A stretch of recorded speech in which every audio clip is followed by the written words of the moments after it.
Powered by Red Media in partnership with TSN, it is season 6 of the Dregs Hockey Podcast, presented by our title sponsor, Tim Hortons. Celebrating the return of warmer weather as a Canadian rite of passage, and trying new drinks in the Tim's cold beverage lineup is a perfect way to toast this season. Their new Oreo Mocha Ice Cap is a twist on Tim's iconic ice cap, made even more irresistible, with a blend of mocha flavor, Oreo cookie pieces in every sip. And backed by popular demand, you've got the epic Oreo double stuff ice cap with Oreo cookie crumble, vanilla syrup, vanilla flavored whipped topping, and even more Oreo cookie crumble on top. Ray Ferrero, I know that couch, I know that backdrop. So you're home, you're resting. Did you play a little golf this weekend? I played Friday afternoon. I got home at 11, well, 10:30, and I had a 1:14 tee time on Friday. That was a tough turn. Yeah, that was nobody was home, so it's not like there's a welcome wagon. No. I got back and played, and then hung around Saturday. Cammy left for the draft or the combine on Sunday. Yeah. And then I was, I got 2 teenagers and doing all, trying to shovel them off the couch to do something on Sunday, which is their day. But I'm going to play 4 times this week, Dregs. I'm on a tight schedule. I got things to do. How was your weekend? It was fine. Yeah. I mean, the fact that the Oilers wrapped the Western Conference Final up in 5 helped you personally. Gave me a bit of a reprieve over the weekend as well. So played golf just like you on Friday. It's called Bunker Hill. I get it. 12-hole golf course, about 10 minutes from my house. So that's not normally where I play. I play at Royal Ashburn. But Mason and I played Bunker Hill yesterday. It's an executive par 3, but it's hilly. So it's target golf. There's trees and hence stuff the name. everywhere. Hence the name, right? Yeah. There you go. Yeah. I like but it. Yeah. 12 holes, man. It's a good idea. It's a good idea. Like, I mean, you're more of a traditionalist. Did it take you 2.5 hours, something like that? Not even, like 2 max.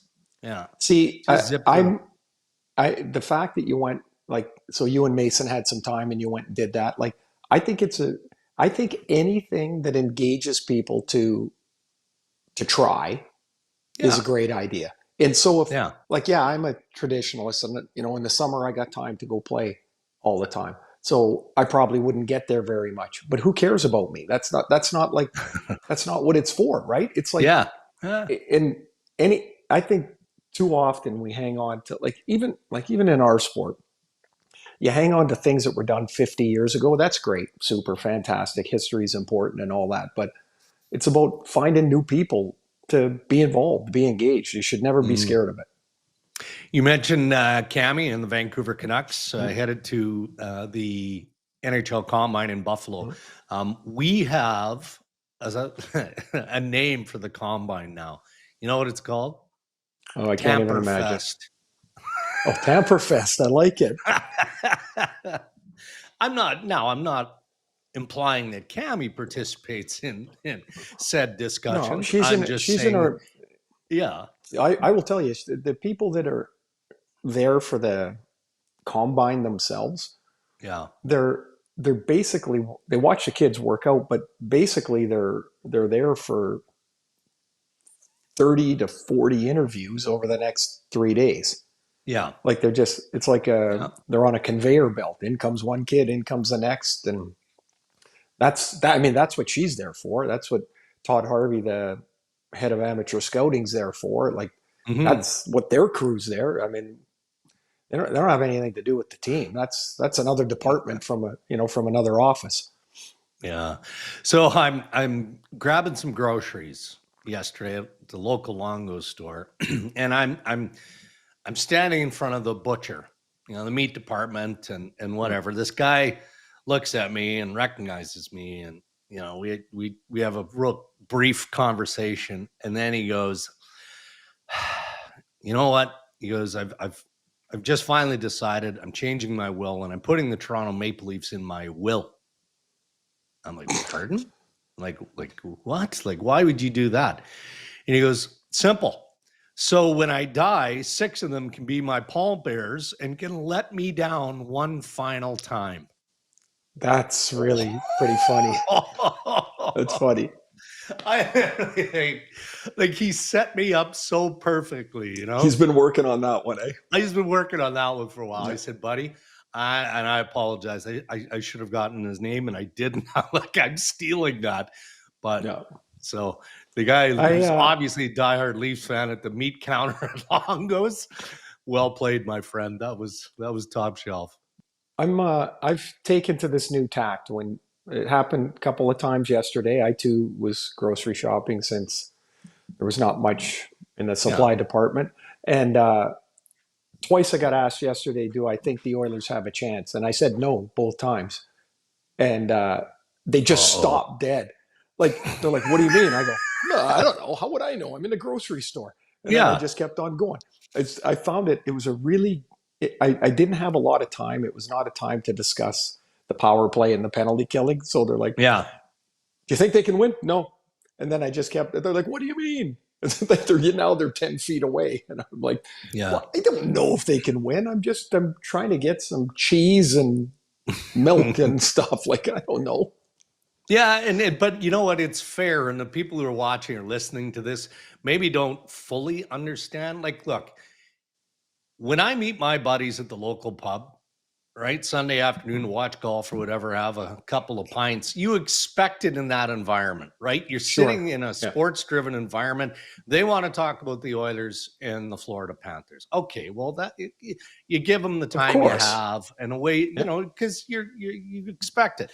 When you're grocery shopping, I'm similar, man. I'm like, chop, let's just get to it. Like, I don't ball cap, like tight down to the ears. Like, and I mean, we're far from superstars, but it does feel like it's more of a personal space when you're grocery shopping. The problem is it's just once the conversation starts, there's no way to end it. And No, I'm like, that's true. I just don't have in that space. I don't have that time. If I'm in an airport, I'll talk to people all day. I got nowhere else to go until my plane leaves. But so I just said no both times. But they could have asked me if Florida's going to win. I would have said no as well. Like, so that means it would have been a tie, and they play till July. It doesn't have anything to do with me anymore. I'm going to watch. I'm guessing, even though you wouldn't be rude, you don't have a whole lot of time for the yeah, but person. You know, where you say something, you answer the question, yeah, but. Yeah. I did get into a discussion I was getting some veggies, and this guy, it was really pretty funny. He's like, tells me he's coaching his kid's baseball team. I see them, they're all in their little gear. You know, he's like 8 or something.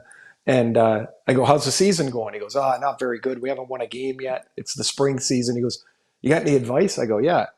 He had told me he's the manager. I go, fire the manager. Get a new guy. He's like, and then I moved on. And I had to get some celery, and that was it. Can't get new players at this stage of the game. Yeah, you're 8. This is all you got. Well, we've got a full preview ahead here, Ray, in headlines. Brought to you by Acon. If you're a skilled tradesperson or construction pro and you're looking for work in Western Canada, Acon wants to hear from you. Acon is a North American construction leader, proud to be one of Canada's original industrial contractors. They're building some of the largest multi-year industrial projects in Western Canada, and they want you to be a part of it. They're looking for skilled tradespeople and construction professionals to join the Acon team and start building what matters today. Join Acon by sending your resume to trades@acon.com. All right, Ray, obviously we've got Edmonton, we've got Florida, we've got game 1 of the Stanley Cup Final. Everybody is excited in the hockey world on Wednesday. 5-6 day layoff. Yes, good, if not great for the players who are healing, and everybody feels something this time of year, right? But do these guys feel like caged animals by the time game 1 gets going and ready on Wednesday? Because there's so much routine, but there's also a point where routine gets monotonous, right? You're skating, you're doing your stuff on and off the ice, you're meeting media, all of that. And you're talking about the same thing every day, aren't you, in preparation for the series? I bet you the first day and a half, they're pumped to do nothing. And then they get in and they start getting some treatment, and they might have a light skate, then they take a day off, and then they get back Yeah. at it. I think it's actually easier for Florida because they have to travel. It's going to chew up a day, and then you kind of change the record. You're now in a hotel. You've got, it's just different. And by the end of it, the coaches know that it's not so much they're caged animals. They're like, okay, we're done practicing. It's now June. Yeah. Yeah. So I think both teams will probably have like one really good hard skate, and then, they'll go through, maybe a special teams run through things like that. But Mm. by Wednesday, I mean, like, uncle, the teams don't like it in the regular season when they got 5 days Yeah. off. It's too much, right? They Yeah. want to get at it, and then obviously it would be the same here. Yeah, and the media grumbles too when you've got the big gap between games too, right? There's a gap between 1 and 2 and 2 and 3. Like, Can I tell you? it, Can I tell you what I'm least interested in? yeah, the media. The media grumbling. Who cares? Sit there and have another club sandwich or whatever you're doing. Yeah, but Just those are like the guys that got it right. See, so when you're broadcasting, with all due respect, the off be days, creative. yeah, Be well, creative. They try. No, but that's what I mean. So like, why grumble about it? It's your job, and in 2 weeks, the season's over, right? Like, Yeah. Yeah. Well, we'll see how you that don't plays out. agree? You're right. Yeah. No, Well, but of yeah, I course they're do, going to but I grumble. also have to live it. Like you've lived the off day panel hits, and I know it's not an inconvenience. They're like 4, 5, 6 minute panel hits for Sports Center right. and the TV Sure, networks, we did but that it for does years. interrupt your day. Yeah, you did it for Yeah, years. but Like, you're not on how many times did holiday. you get to go golfing while we were covering the Stanley Cup Final and you were doing these panel hits? Never. Like, Very few, but one thing I did notice that always happened was I got paid. yes, you did. Yes. So that seems to be Just the suck it whole. up is what you're saying. Yeah. Yes, that seems to be the whole thing of this, isn't it? Yeah. So the prying eyes of media did spot Connor McDavid leaving the ice early on Sunday.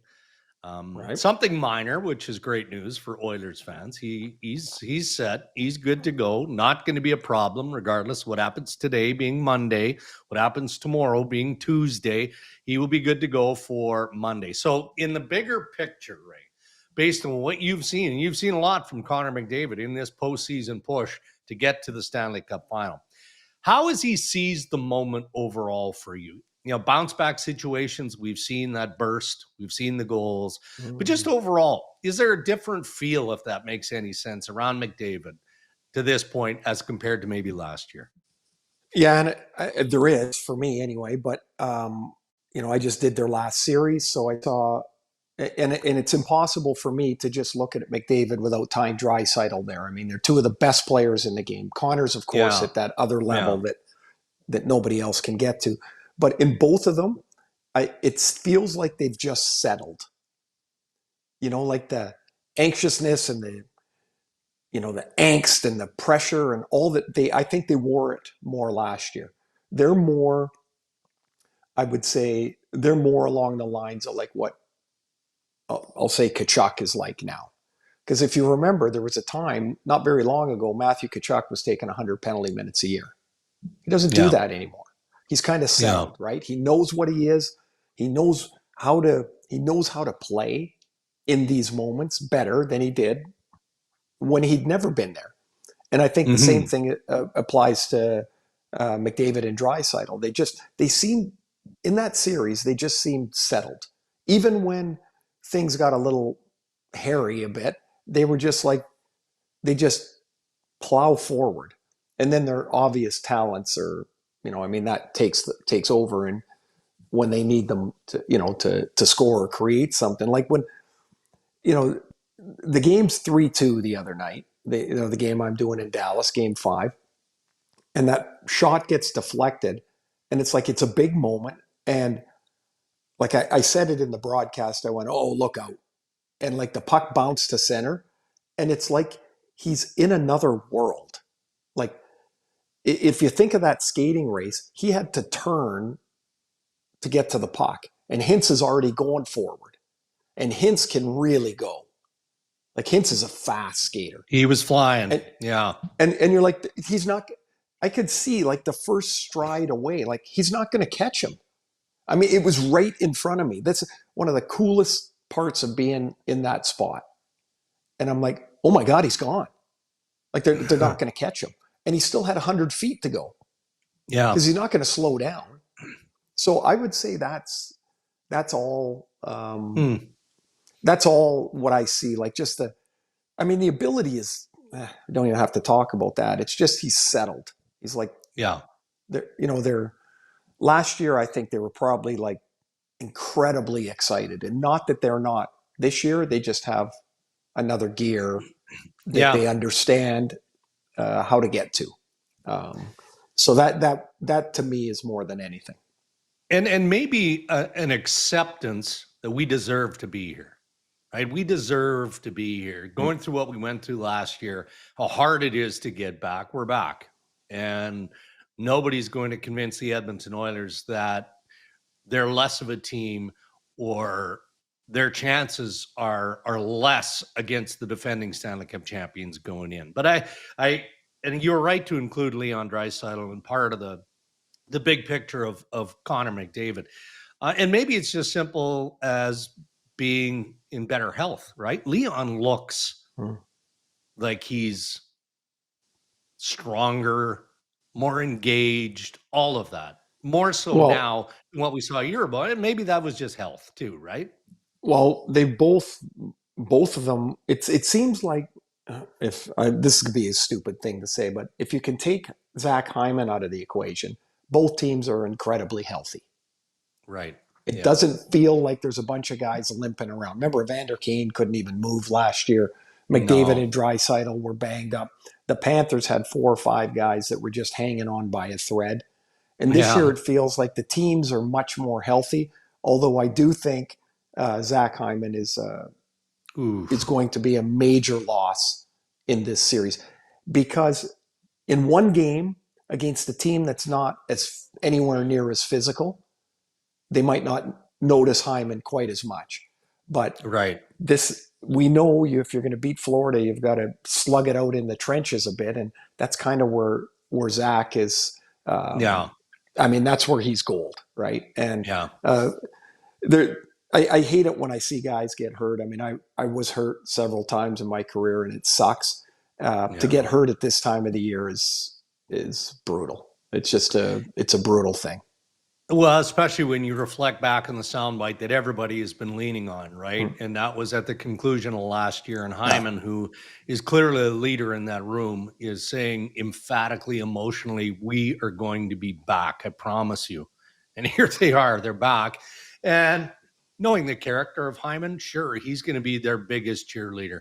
He's going to do everything he can within reason to have this group as pumped up and ready as they can be. So when you try and plug that hole of not having Zach Hyman, is it as simple as what we saw in Game 5, where you use Corey Perry, so you add that level of compete, with McDavid and Nugent, Ryan Nugent-Hopkins, and then you get a little bit more from Arvidsson, and you get a little bit more from Janmark and Henrique and maybe Trent Frederick. So that physicality has to be managed by committee, because you're not replacing the hit machine that Zach Hyman is. No, I mentioned him earlier, but Kane moved up to Draisaitl's line, and he's physically the closest facsimile to Zach Hyman. Like he's going to have to be. I think more than anything, he's the guy that quasi moves into that spot. Perry, I just love watching him play these days. Nobody moves less and does more.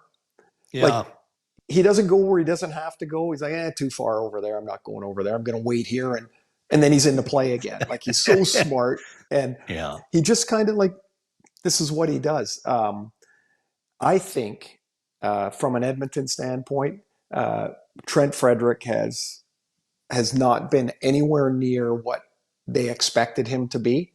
and hope for him to be. Now, a high ankle sprain is a really hard thing. Many cases they say like that's better if you break it, Yeah. because then there's a timeline on healing it. But Frederic is a guy that has much more to give. And of all those Yes. bottom six guys you mentioned, he's the Yeah. guy in a series like this that could make an impact. I go back to Agreed. last year, and Paul Maurice mentioned about Tarasenko, who had really kind of he really didn't have much done for a couple of rounds, and he said, "I need one goal a playoff or one goal a series from him." Mm-hmm. And that stuck with me. I'm like, oh, they're not looking at him to be 35 goal Tarasenko. No. Same thing with Frederic. He doesn't need to be a 6 goal scorer in the final. But what if he gets one big one in game 3? Like that's basically what you're looking for at this point from your depth guys. Yeah. Goaltending, Ray. I mean, it's always a factor in the playoffs, you know, Yep. and obviously it can be paramount to success in the Stanley Cup final. But the Oilers' track record against really good goaltending this playoff run is legit. It's legit. I mean, Darcy Kemper was one of the top goalies going into the playoffs, right? With the LA Kings, and they find a way to get through him. Aiden Hill, the Vegas Golden Knights in round 2. Jake Oettinger, of course, in the conference final. But is Sergei Bobrovsky another level? Or is he just one of those goalies that Edmonton has found a way to get to the opposing goalie? And clearly, if they're going to have success and hoist this trophy, they have to get to Bob. But how much of a say is Bobrovsky going to have in there? Oh, I mean, he's at the very top of his game. He's at the very top of the league. I would say Kemper and Hill they're not in the class of Bobrovsky. Oettinger should be, and really didn't have the best of series. No. But so he's the one I would say is the most comparable to Yeah. Bobrovsky. One thing that Edmonton does really well, of the things they do well, the puck goes side to side really well. Mm-hmm. And goalies, when they have to go side to side, right, there's always a chance of losing the angle just a little bit, maybe not getting across as quickly. So I think that's really the challenge that they have. Now, Florida defends differently than anybody else. That puck doesn't go side to side very often. Mm-hmm. And so I think it's in tandem that Florida will certainly be the biggest challenge for the Oilers offensively. You know, from that standpoint, for Edmonton, one thing Skinner will have to deal with far more than he did against Dallas is people standing on top of the blue paint. Yeah. And it's when Florida plays, it's like a bus depot there, everybody trying to jam onto the bus. And there's usually a couple of them, a couple of defenders, and Skinner's going to have to find his way around that obstruction to find the puck because he's athletically, he's not Bobrovsky. Like, you know, Skinner's, he moves more like Aiden Hill than he does Bobrovsky. And so it's, of course, it's paramount for any goalie to find the puck, but he's got to find it early. Mm-hmm. Like Bobrovsky might catch up to it later and still get it. Skinner can't. So I think that's something to watch for. We have not had the opportunity to talk about Jake Oettinger and that scenario where you literally were front and center in Game 5 with Pete DeBoer, the head coach of the Dallas Stars. After Oettinger gave up 2 goals on 2 shots, not all his fault. I mean, come on, but last line of defense, right? As the old cliche goes, he gets the hook, and Casey DeSmith comes in relief. So just walk us through that whole experience, which has to include the aftermath, which was the post game where DeBoer had the data that stated that Jake Oettinger historically has not been good enough against Edmonton. Status quo was no longer an option. Paraphrasing, but that was his message. So, I mean, that whole thing from beginning to end was a bit surreal. So where I'm standing, like I'm literally 2 feet from the Dallas bench. There's a glass divider. Casey DeSmith is sitting right beside me. My monitor is to my right in front of me. So we see the timeout. Now you have to remember there's 20 guys standing there. Yeah. So I look over there, I see the timeout. Now I start looking at my monitor to see who's talking. Is it DeBoer? Is it Elaine Nasruddin down at the defense? That's what I'm looking at. And with one eye, I'm looking over at the Oilers bench. Like, what the hell are they doing over there? So I don't see DeSmith get up. Like, I mean, he's sitting right there, but I don't see him because I'm looking right here. When DeBoer pulls Oettinger back, that's when I knew that DeSmith was going in. Mm-hmm. I didn't think of it for a second during the timeout. I just assumed this was the timeout. Yeah. They're going to resettle. So a couple things on the pull. I understand why he did it. Like, I get it. It had felt for a few days like things were coming apart for Dallas a little bit. Mm-hmm. And, they'd scored 2 goals in the previous 3 games, right? Like, you're not going to win anything with that. And so there was some angst around there and their lineup. And, they put Maverick Bourque in the lineup, and his first shift, he takes a high sticking penalty and the puck's in the net. Like, everything they were doing was coming up a crap sandwich. And so I can see why he made the change. My first thought was I couldn't believe it. My second was, even though I understood it, I couldn't believe how angry he was. Like, he lost it on the bench. That from a team standpoint, that shouldn't happen. And then when DeSmith went in, I thought at the end of one period when Dallas scored to make it 3-1, I thought Oettinger was going to go back in. That's what I would have done. And that's not what they chose to do. So as I'm doing the rest of the game, we keep having, we got to tell the story and refresh the story. And, my producer goes, we're going to go through the goals again. And I'm like, oh boy, because he's sitting right there. He's watching the monitor. Because when the goalie sits there, they can't see one end of the ice because they're lower. And so Jake's watching TV, and I'm like, I wanted to say to him, hey, I'm not doing this because you're sitting here, right? Like, I'm just talking about what's on there. And I felt it was certainly awkward, but again, Dregs, we've been through this for years. I have to do what I think is right in that moment. I've got to talk about he's their franchise goalie and he's sitting here in a ball hat. Like, I can't ignore that fact. No. But I was told when I started, never forget how hard the game is. Like, never forget it. It's the best piece of broadcasting advice I've ever gotten. Like, it pisses me off when I hear guys who were whatever level of players they were, and they say as announcers, well, he's got to make a better play there. What he should do is this and this and this. Well, you never did it because it's freaking hard. Right. Yeah. It's really hard. And so I assume Jake would have wanted to stop both of those shots, or at least one of them. Yep. Right. But I thought it was an angry pull and an emotional pull. And quite frankly, I couldn't believe the press conference after. Yeah. Like, I just don't think you do that. You just, you buried him for sure. So in that moment, they felt Casey DeSmith was a better chance to win than Jake Oettinger with their season on the line. And I don't buy that. Like, after the first period, as I said, I would have put him back in. That would have been my choice, but I've never coached before. That was DeBoer's choice, and the season's over. And I'm not much of a handyman, Dregs, but there's some fence mending that has to go on there, and it might take a crew and not just one carpenter. Yeah. Some challenges ahead. There's no doubt about that. Speaking of coaching, all right, it's the rematch. And I know this time of year, how much coaching goes into it, the outcome, I don't know. I mean, but you've got Paul Maurice, who's a wordsmith. We know that. And he has amped it up. He did the Eastern Conference Final.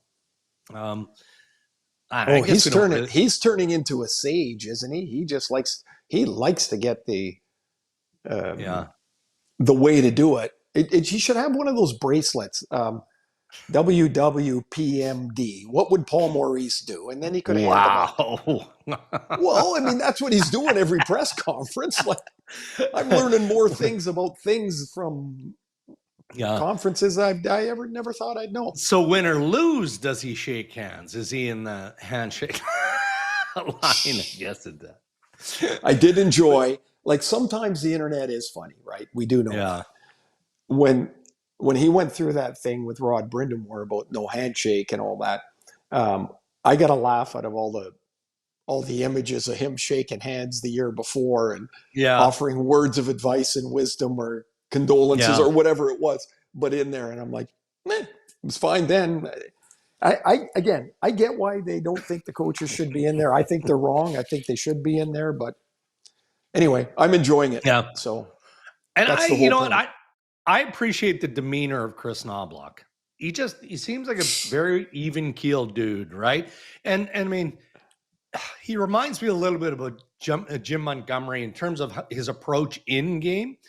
Like you've said this before. I mean, good luck trying to chart what his lines are from the beginning of the period to the end of the period, because he's mixing and matching and he's got things going on. Yet then you see all that over the course of the game, and win or lose, he faces the media and he's as honest as he can be, as straightforward as he can be, and he provides thoughtful answering and commentary, right? I mean, I think I'm going to say, like, I like the comparison to Montgomery because in the way that they look at their lineup, as far as personality, they're 180 degrees apart, right? Like Monty's an open book, and Chris, I've gotten to be around him quite a bit, I guess, for the finals last year. That's 3 weeks and 10 days after this series here, and he's got that.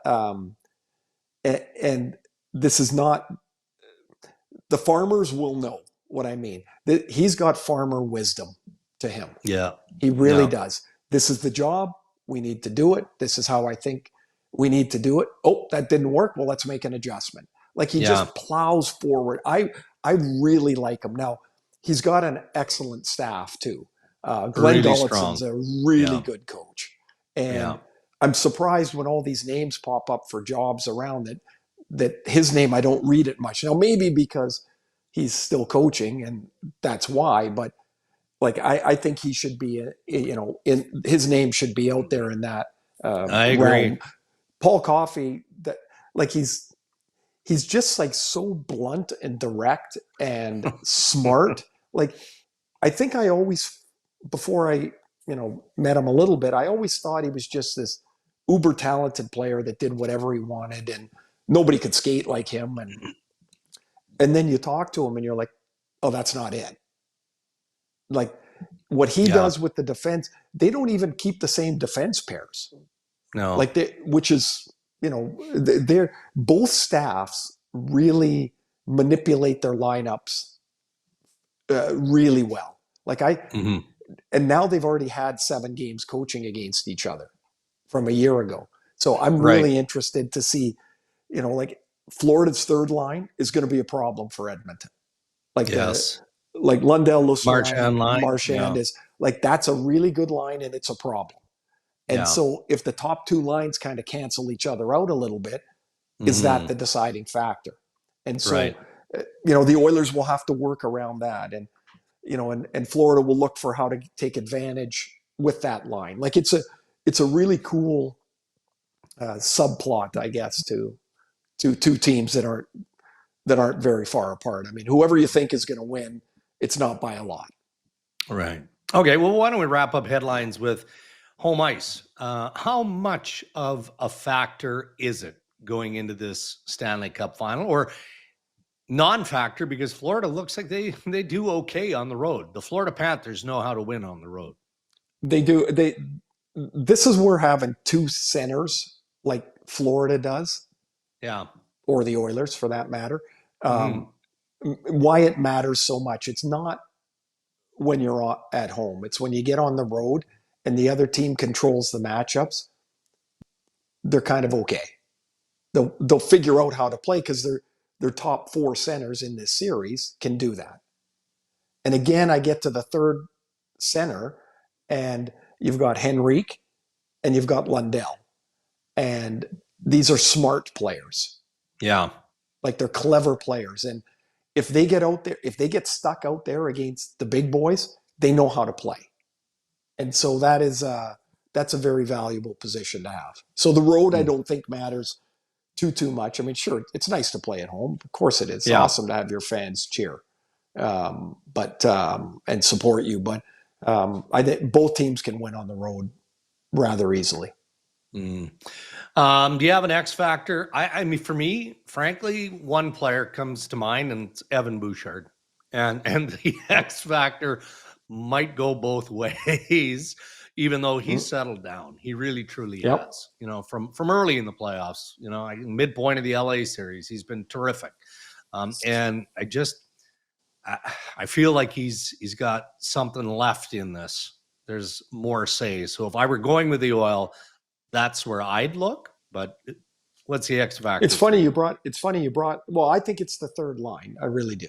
Yeah. I think that's an advantage, a clear advantage I could point to, especially without Hyman, because that knocks that third line off kilter a little bit for Edmonton, because you have to replace Zach's absence. When you said Bouchard, first guy I thought of was Seth Jones. And now that's a player that wasn't there last year, and he's had a really good playoff, and he's never been here before, and he could be for Florida. I mean, he certainly doesn't have the capabilities offensively that Bouchard has, but it was just the first player I thought of when you mentioned it. All right. Well, we both hate predictions, but you can't give a prediction after one game of a series, and we're not going to do another podcast till Thursday or Friday. So I'm going to the Oilers. Game 7. Geez, game 7 would be at home. Yeah. I don't know. I'm going to take Florida in 6. Oh, and the reason I say 6 is because 6 is at home. Okay. I think if it goes to game 7, Edmonton wins. Okay. I really do. And I don't know. I picked the Oilers last year, I think. And I certainly picked them all the way up to the finals. But here's the thing. In these prediction things, I was hoping you weren't going to ask, because I don't know. No, how could you know? Nobody knows. And no, but I mean, like, I don't even have a strong feeling. Like, right. I think it's almost impossible to repeat, especially against the same team. Yeah. Like, I think it's one thing to repeat against a different opponent. Now you've got a leg up on experience and all that stuff. You don't have anything on the other guys. Like, I keep going back to last year when we were talking in the last series. If Dmitry Kulikov doesn't pull that puck off the goal line, it's 2-1 Edmonton. And on the same play, he pulls it off the goal line and Sam Reinhart scores. Like, that's the difference in the series. Will it be something like razor that? Thin. I hope so, because that was just great hockey to watch.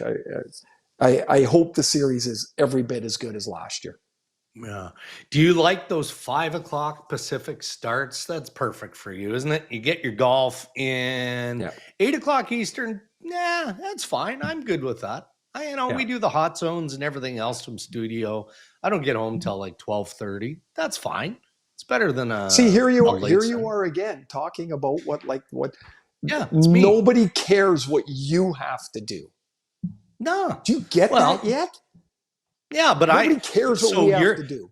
You're going to play golf, right? During the day. I'm going to be barbecuing at puck drop. How about that? Yeah, but that's what I'm going to be doing. Screen over the barbecue or in your outdoor kitchen area there. No, I don't. Although I will say this: this weekend, on Friday, we are, as I've mentioned before, Riley's going to Penn State at the beginning of July. Yeah. So we're taking a little family trip, Cammie and Riley and Reese and Matt and Landon, my older boys. So the six of us, we're going to a Coldplay in Vegas. And how cool. so that'll be a fun little trip. And I've seen Coldplay before. They were amazing. And so we'll be in Allegiant Stadium. And you know what? Somebody sent me a note. You know why kids love going to Vegas with their parents? Because they pay for everything. Yeah, exactly. I know at some point I'm going to get shoved aside, and the four boys will go do something, which is awesome, but it won't include me. Yeah. So while you're describing the concert, I'm visualizing Ray Ferraro at a Coldplay concert. Now, are you like doing the shuffle and singing the songs? I got a little bit of shuffle going. I'm a terrible, embarrassing dancer. Embarrassing. I suck. But I do, like, I went to Post Malone earlier in the year. I don't know as many songs, but I loved it. Yeah. I went to Coldplay, and the benefit for the people around me is that I know the songs. So they get to hear Coldplay and me, which is really, I'm sure, quite a benefit.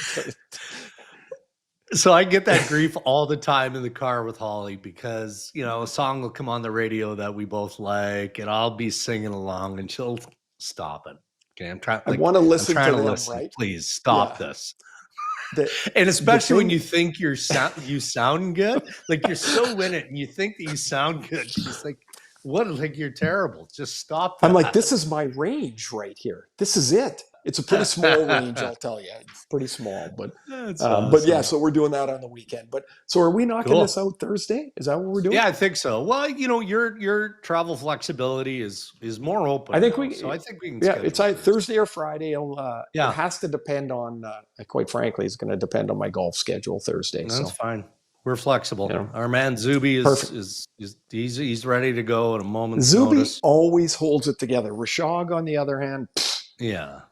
He's in and out of this thing, you know, like Zuby holds it together. There's no question. I mean, Ryan couldn't even get from Dallas to Denver during the conference final. He could get to Denver. That was not my fault. That was not my fault. 9 hours. I can't control the weather in Denver. The only thing that was more, you know, like unneeded in our group chat was, other than your plate of meat that you keep throwing in there, is Ryan tweeting it or texting in his continental breakfast with a boo-hoo face. Yeah. You know, like, come on. And he had the Cheerios for support box in my hour of need. The Cheerio box with the little cutout that you poke through the plastic. Like, seriously. Like, come on. All right. Okay. I've got a busy day ahead here. I've got lots Do you of really? To do. Yeah. Do you? Calls to make, combine related. It's kind of a big deal. There's stuff going on. Hit them straight, Ray. Hit them straight. I will do that. Everyone, thanks for listening. We'll talk to you after game one. I hope whatever team you're cheering for plays well. And if they don't, there's game two coming up. Yes, there is. Thank you to our sponsors as well who continue to support Ray and Dregs and make this podcast possible. Our title sponsor, Tim Hortons, thank you. And thank you, Acon. Until next time, enjoy game one of the Stanley Cup Final. Stay safe, everybody.